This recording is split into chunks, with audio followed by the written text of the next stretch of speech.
നൗഷാദ് മോനെ, നിനക്കട ആര് പറയുന്നതും തിരിയൂല. അതിൽ നിന്ന് നിന്നെന്ത് ചെയ്തിട്ടുണ്ട്? അടക്കപ്പെട്ടിട്ടുണ്ട്.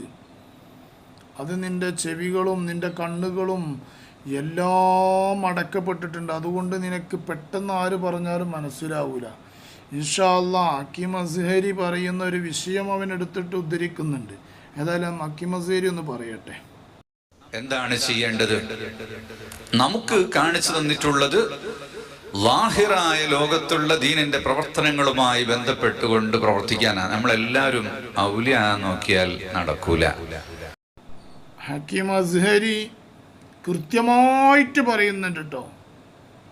ലാഹിറായ ലോകത്തിൻ്റെ അവസ്ഥയും അതുപോലെ തന്നെ എല്ലാവരും ഔലിയ ആവാൻ നോക്കണ്ട, അതും നടക്കാൻ പോണ കാര്യമല്ല എന്നൊക്കെ ഹക്കീം അസ്ഹരി പറയുന്നുണ്ട്. ബാക്കിയും കൂടി പറയട്ടെ. അതങ്ങനെ ആക്കിയാലാകുന്ന ഒരു സാധനം അല്ല. ഔലിയ എന്നുള്ളത് ആക്കിയാകണ സാധനം അല്ല. പെട്ടെന്നൊരു സുപ്രഭാതത്തിൽ താടിയും വെച്ചുകാണ്ട് ഞാൻ തന്നെയാണ് ഔലിയ എന്ന് പറഞ്ഞാൽ നടക്കുന്ന ഒരു കാര്യമല്ല. അത് അല്ലാഹു തആല നേരത്തെ തന്നെ നിശ്ചയിച്ചിട്ടുള്ള ആളുകൾ തന്നെയാണ് ഔലിയാക്കന്മാർ. ഈ ഔലിയാക്കന്മാരെ അല്ലാഹു സുബ്ഹാനഹു വ തആല നേരത്തെ തന്നെ തീരുമാനിച്ചിട്ടുണ്ട്. നമുക്കറിയാലോ, ഗൗസുൽ ആലം അബ്ദുൽ ഖാദിർ ജീലാനി തങ്ങളുടെയൊക്കെ ചരിത്രങ്ങളെ നമുക്കറിയാലോ. അവരൊന്നും റമളാനിൽ മുല കുടിച്ചില്ല, പകലിൽ മുല കുടിച്ചില്ല. എന്തേ കാരണം? അത് അല്ലാഹു തആല ചെറുപ്പത്തിലേ അവർക്ക് അങ്ങനെ ആക്കി. ഗർഭപാത്രത്തിലായപ്പോഴേ അവർക്ക് എന്ത് ചെയ്തു? അതിൻ്റെ പ്രത്യേകതകൾ നൽകി. ഒരാൾ അങ്ങനെ അധ്വാനിച്ച് വലിയാകാൻ കഴിയുന്നതല്ല. ഒരാളുടെ അധ്വാന പ്രകാരം വലിയാകാൻ കഴിയുന്നതല്ല, മറിച്ച് അയാൾ ജന്മനാൽ അല്ലാഹു സുബ്ഹാനഹു വ തആല അദ്ദേഹത്തിൽ ഒരു ഖലാ തീരുമാനിച്ചിട്ടുണ്ടായിരിക്കും. അതാ പറയുന്നത്. അത് അവര് നേരത്തെ തന്നെ നിശ്ചയിച്ചിട്ടുള്ളതാണ്. അതുകൊണ്ടാണല്ലോ പ്രസവത്തിലും പ്രസവാനന്തരവും എല്ലാം അതിന്റെ അടയാളങ്ങൾ ഔലിയാക്കന്മാര് കാണിക്കുന്നത്. ആ യാതൊരു തർക്കമല്ല, തീർച്ചയായിട്ടും അങ്ങനെ തന്നെ. ചരിത്രങ്ങൾ ഇവിടെയും ഉണ്ടല്ലോ. അങ്ങനെയുള്ള തെരഞ്ഞെടുക്കപ്പെട്ട ആളുകൾ തന്നെയാണ്. അല്ലാഹു തആല നമ്മളെ തെരഞ്ഞെടുത്തിട്ടുണ്ടെങ്കിൽ നമ്മളും അങ്ങനെ ആകും. അല്ലാഹു നമ്മളാക്കി തരട്ടെ. ഓൻ്റെ നൗഷാദെ, തീരെ തലച്ചോറില്ലാതെ പോയല്ല എനിക്ക് എന്നാണ്. എൻ്റെ തലച്ചോറ് നായി നക്കിയാലോ എന്നാണ് ഞാൻ ചിന്തിക്കുന്നത്. കാരണം എന്തുകൊണ്ട് വെച്ചാൽ അല്ലാഹു തആല തെരഞ്ഞെടുത്ത ആളുകളാണ് ഔലിയാക്കന്മാർ. അല്ലാഹു തആല തെരഞ്ഞെടുത്ത ആളുകളാണ് ഔലിയാക്കന്മാർ. നമ്മളെങ്ങാനും അങ്ങനെ തെരഞ്ഞെടുത്തിട്ടുണ്ടെങ്കിൽ അല്ലാഹു തആല നമ്മളങ്ങനെ ആക്കി തരട്ടെ എന്ന് പറഞ്ഞുകൊണ്ട് അസ്ഹരി ദുആ ചെയ്തപ്പോൾ ഇവൻ പറയാം, ഇനിയിപ്പോൾ എന്താ ദുആ ഇരുന്നിട്ട് കാര്യം? പ്രസവം കഴിഞ്ഞില്ലേ? ഗർഭം കഴിഞ്ഞു, പ്രസവം കഴിഞ്ഞു, ഇനിയിപ്പോൾ എന്താ ദുആ ഇരുന്നിട്ട് കാര്യം? ഇജ് അങ്ങനെ പറയുള്ളൂടാ. കാരണം ഇജ് ഒരിക്കൽ പ്രസംഗിച്ചപ്പോൾ ദുആ ചെയ്ത എന്താ പറയുക? ഞങ്ങളൊക്കെ മൈക്കുകളാണ്, ഞങ്ങളൊക്കെ കോമാടൻ്റെ മൈക്കുകളാ. പടച്ചോനെ, കോമാടൻ്റെ കൈതകളുടെ കൂട്ടത്തിൽ ഞങ്ങളെ നീ ചേർക്കണേ, കോമാടൻ്റെ കൈതകളാക്കണേ പറഞ്ഞിട്ടതുമായിരുന്നു. കോമാടൻ്റെ കൈത ഇത് പറഞ്ഞതുമായിരുന്നു. അന്നെ പറഞ്ഞിട്ട് എന്താ കാര്യം? ഹക്കീം അസ്ഹരി പറഞ്ഞത് എന്താ? അങ്ങനത്തെ ഒരു കണക്കിൽ ഞങ്ങളുണ്ടെങ്കിൽ ഞങ്ങളെ ആക്കി തരണേ, നമ്മൾ അതിൽ പെടുത്തി തരണേന്ന് പറഞ്ഞത്. ഉണ്ടോല്ലെന്ന് നമുക്കറിയില്ലല്ലോ. ഏതായാലും കോമാടനും ഈജും എൻ്റെ പമ്പേഴ്സും കുഞ്ഞാമും ഇല്ല എന്നുള്ള കാര്യം ഞങ്ങൾക്ക് ഉറപ്പാണ്. വേറെ ഏതെങ്കിലും ഉണ്ടോ അല്ലേ നോക്കിയാൽ മതി. അത് ജനിക്കണീന് മുമ്പ് അങ്ങനെ വരണ്ടേ? ഇനി വരുന്നിട്ട് കാര്യമുണ്ടോ? അത് ജനിക്കണീൻ്റെ മുന്നേ അങ്ങനെ വരണം. ഇനി ഇത് വരുന്നിട്ട് കാര്യമില്ല. എന്താ ചെയ്യാം? അത് ബാവ മുതുവിന്ന് കുത്തുബായി വന്നോവർ, അത് പിന്നെ വന്നിട്ട് ആകുന്നല്ല എന്ന് പറയാ, പിന്നെ അത് ആർക്കും ചെയ്യാം. അതുകൊണ്ട് കാര്യമുണ്ടോ? എടാ മോയന്തേ, ഹക്കീം അസ്ഹരി എന്താണ് ദ്വാരുന്നുള്ള ഒന്നും കൂടി ഒന്ന് കേട്ടു നോക്ക്. അത് കേൾക്കുമ്പോൾ എനിക്ക് മനസ്സിലാവും എന്താ മൂപ്പര് പറഞ്ഞതെന്നുള്ളത്. അപ്പൊ ഞങ്ങൾ പറഞ്ഞു വന്നൊരു കാര്യം, നിങ്ങൾ സമസ്തയുടെ വഴിയിലും ഇല്ല എന്ന് ഞങ്ങൾ വെറുതെ പറഞ്ഞതല്ല. ആയിക്കോട്ടെ, സമസ്തയുടെ വഴിയിലും ഞങ്ങളില്ല എന്നുള്ളത് പിന്നെ ഓൻ വെറുതെ പറഞ്ഞതല്ല. ആര് വെറുതെ പറഞ്ഞതല്ലാന്ന്? ഇജു എൻ്റെ പമ്പേഴ്സും കുഞ്ഞാമുതോ നിങ്ങൾ ഈ 2-3 ആൾക്കാരോ? നിങ്ങൾ എങ്ങായി? ഞങ്ങൾക്ക് തുറാബ വെറും പൊടിയാണ്.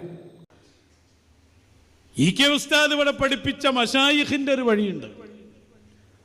ആ വഴിയിൽ മഹാനവറുകൾ അത്രയും വലിയ കിതാബ് ഓതിയിട്ടും മഹാനവറുകൾ മശായിഖിന്റെ തർബിയത്തിലാ ജീവിച്ചത്.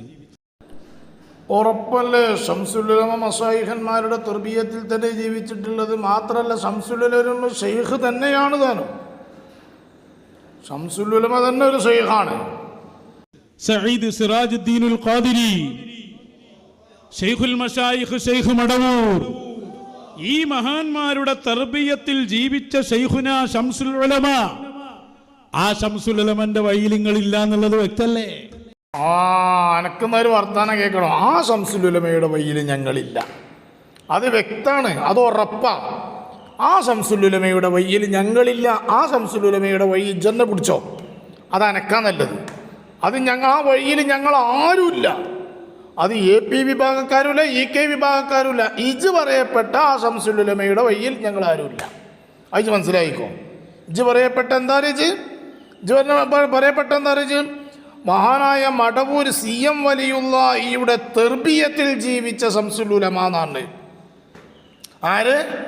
മഹാനായ മടവൂർ CM വലിയുള്ളാഹി ഖദ്ദസല്ലാഹു സിർറഹുൽ അസീസ് തങ്ങളുടെ തർബിയത്തിൽ ജീവിച്ച ശംസുൽ ഉലമ. ആ ശംസുൽ ഉലമയുടെ വഴിയിൽ, ആ ശംസുൽ ഉലമയുടെ വഴിയിൽ ജീവിച്ചാൽ മതി. ആ ശംസുൽ ഉലമയുടെ വഴിയിൽ ഞങ്ങളില്ല. കാരണം എന്താ പറയാൻ കാരണം എന്ന് അറിയിച്ച്, ശംസുൽ ഉലമ എന്നുള്ള ആ വലിയ മഹാപണ്ഡിതൻ മഹാനായ മടവൂർ CM വലിയുള്ളാഹി ഖദ്ദസല്ലാഹു സിർറഹുൽ അസീസ് തങ്ങളുടെ ഉസ്താദാണ്. 6 വർഷം കിതാബ് ഓതി കൊടുത്ത പണ്ഡിതനാണ്, ഇൽമ പഠിപ്പിച്ച പണ്ഡിതനാണ്. എല്ലാ നിലക്കും കിതാബ് ഓതി കൊടുത്ത് വലിയ ദർജയിലേക്ക് എത്തിച്ചത് ആരാണെന്നറിയോ? മഹാനായ മടവൂർ CM വലിയുള്ളാഹിയെ ആ രംഗത്തേക്ക് എത്തിക്കാൻ വേണ്ടിക്കൊണ്ട് കഠിനാധ്വാനം സൃഷ്ടിച്ച, അല്ലെങ്കിൽ കിതാബ് ഓതിക്കൊടുത്ത ഒരു വലിയ പണ്ഡിതനാണ് മഹാനായ ശംസുൽ ഉലമ EK ഉസ്താദ് അവറുകൾ.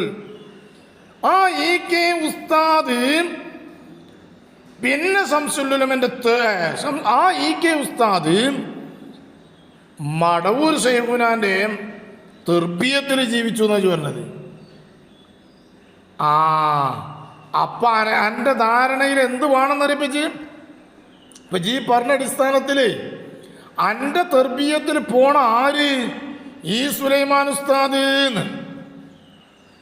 മനസ്സിലാകേണ്ട കൂട്ടരെ നിങ്ങൾക്ക്, ഇവൻ പറഞ്ഞു കൊണ്ടുവന്നത് രൂപം മനസ്സിലായ നിങ്ങൾക്ക്? മഹാനായ ശംസുൽ ഉലമ EK ഉസ്താദിൻ്റെ അടുത്ത് പഠിച്ച ആളാണ് മഹാനായ മടവൂർ CM വലിയുള്ളാഹി ഖദ്ദസല്ലാഹു സിർറഹുൽ അസീസ് തങ്ങൾ. ആ CM വലിയുള്ളാഹിയുടെ തർബിയത്തിലായിരുന്നത്രേ ശംസുൽ ഉലമ ജീവിച്ചത്. ശംസുൽ ഉലമയെ തർബിയത്ത് ചെയ്തത് മടവൂർ CM വലിയുള്ളയാത്രേ, ശിഷ്യനാണ്. ഇവൻ പറയാ പാച്ച നോണ പറയണ്. ശംസുൽ ഉലമ മഹാനായ മടവൂർ CM വലിയുള്ളാന്റെ അടുത്ത് ചെന്നാൽ ശരിക്കും ശിഷ്യനെ പോലെ തന്നെയാണ് മടവൂർ ശൈഖുനായി ഇടപെട്ടിരുന്നത്, ശംസുൽ ഉലമയോട് കാണിച്ചിരുന്നത്.